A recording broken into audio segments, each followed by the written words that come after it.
Alright, section 3.2 goes into logarithmic functions and their graphs. And we're going to see a connection between what we just got done doing with exponential functions and logarithmic functions in that the two functions are inverses of each other. Now, one thing that you'll see, the formation or the form here for logarithms, we would read this as log base a of x equals y. Now we can do a little circle drill here, starting with the base. And one thing that's a little interesting here is, if you remember some of our terms, we said this was log base a. Well, when we did exponents, the value on the bottom was also known as the base. So if we take a look at this, we can follow this little sequence, start with the base, and we can just do the circle. A to the y to the x. So just a counterclockwise circle starting with the base. And if you follow the pattern, a raised to the y equals x, there's our exponential function. So one thing that a lot of people will try to remember is they'll say a logarithm is an exponent. So in this case, the logarithm is the exponent. So it's telling me that y has to be my exponent of this situation. So how does that work with some practical terms here? Well, let's put some numbers to work here. And again, we'll keep thinking about doing that circle value, or doing that circle step. So we might end up getting something that looks like this. F of x equals, and let's go with a base 2. So there's our function. And then they want us to evaluate different values for x. So one of them that they might give us, let's just say they say f of 32. Well, that would imply that I would be finding log base 2 of 32. So to find my solution here, I'm asking myself, 2 raised to what power gets me 32? Remember, here's my base, my answer is an exponent, and it's going to equal this. So obviously in this case, I'm going to raise 2 to the 5th power. So I would just say log base 2 of 32 is equal to 5. And again, a quick self-check, is 2 raised to the 5th power equal to 32? And it is. What about if we keep the same function and they want us to find f of 1? In other words, they're asking us to find log base 2 of 1. So again, I have to ask myself, 2 raised to what is going to equal 1? And of course we know raising something to the 0 power is always going to get us a solution of 1. So that would be that situation. Alright, what about f of 2? In other words, log base 2 of 2. So again, I ask myself, the base of 2 raised to what power is going to equal 2? And again, 2 to the 1st power equals 2, so log base 2 of 2 is just equal to 1. What about a fraction? Let's go with 1 over 100. So in other words, they want us to find log base 2 of 1/100th. So again, I go through the same set of steps. I'm going to ask myself, 2 raised to what power is going to equal 1 over 100? So, and actually I got to make a little change here. I'm going to make this a base 10. So instead of a base 2, we're going to go base 10. I forgot to make that switch, so my mistake. So they want to know 10 raised to what power equals 1/10. Well, we know 10 to the 1st is 10, 10 to the 2nd is 100, and so on. So one thing that I could look at here is, if I do raise it as 10 to the 2nd, that equals 100.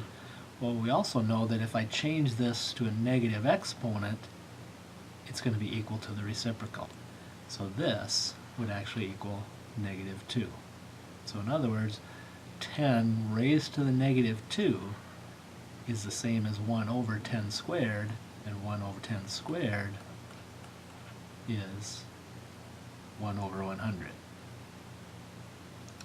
So that's kind of the way that we're going to look at this in terms of solving using what I call using the circle. Alright, let's take a look at another concept here.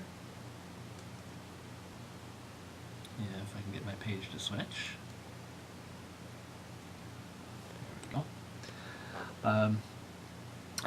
One thing that we recognize from doing a lot of other mathematics is anytime I'm giving or given like a square root of some value, we know that that means what times itself equals x.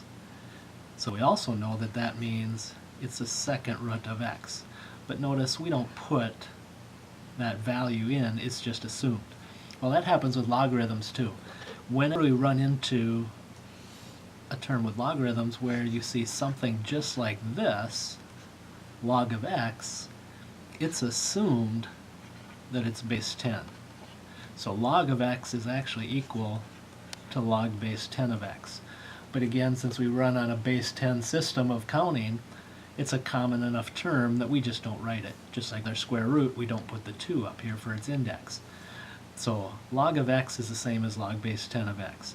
And anytime we get a base 10, it's known as what we call a common logarithm.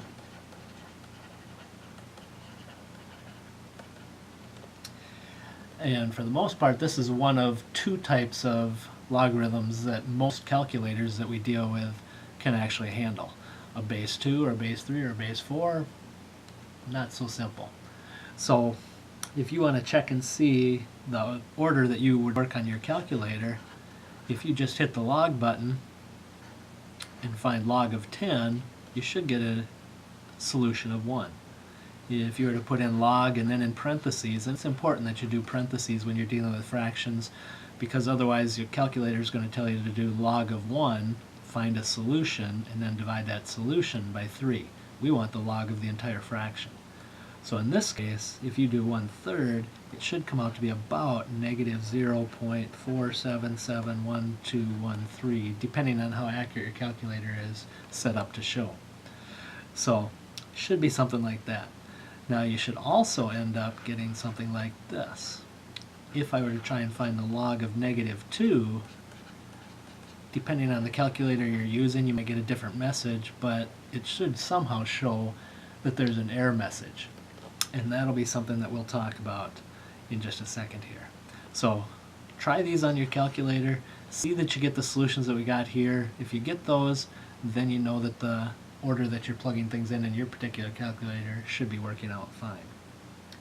Okay, now let's take a look at that negative situation and see why there's an error there. Right, so let's go with something that we've already talked about. So let's do log base 2 of 32. We've already looked at this problem and we said, alright, 2 raised to what power is going to get me back to 32? So we said that that was going to be 5, because 2 to the 5th equals 32. If I were to go with log base 3 of 27, again, to solve this, I would take my base, raise it to some power, and I should get a solution of 27. And we know 3 raised to the 3rd power equals 27. So that's true. So now if we switch this up a little bit to check that negative, let's go with log base 2 of negative 4. If we still follow our circle pattern here, we're trying to find 2 raised to what power equals negative 4. Well, we know 2 to the 2nd power equals 4, but there's no power that I can raise this to that's going to get me negative 4 for a solution. So that's why we get an error, because there is no solution. So one thing that you have to keep in mind is when we're finding logarithms, the value after the logarithm is going to have to be a positive value. Now again, could we do a 0? Is there any way to find any number raised to a power that equals 0? And that's not going to be the case. So only for positives will you be able to find solutions.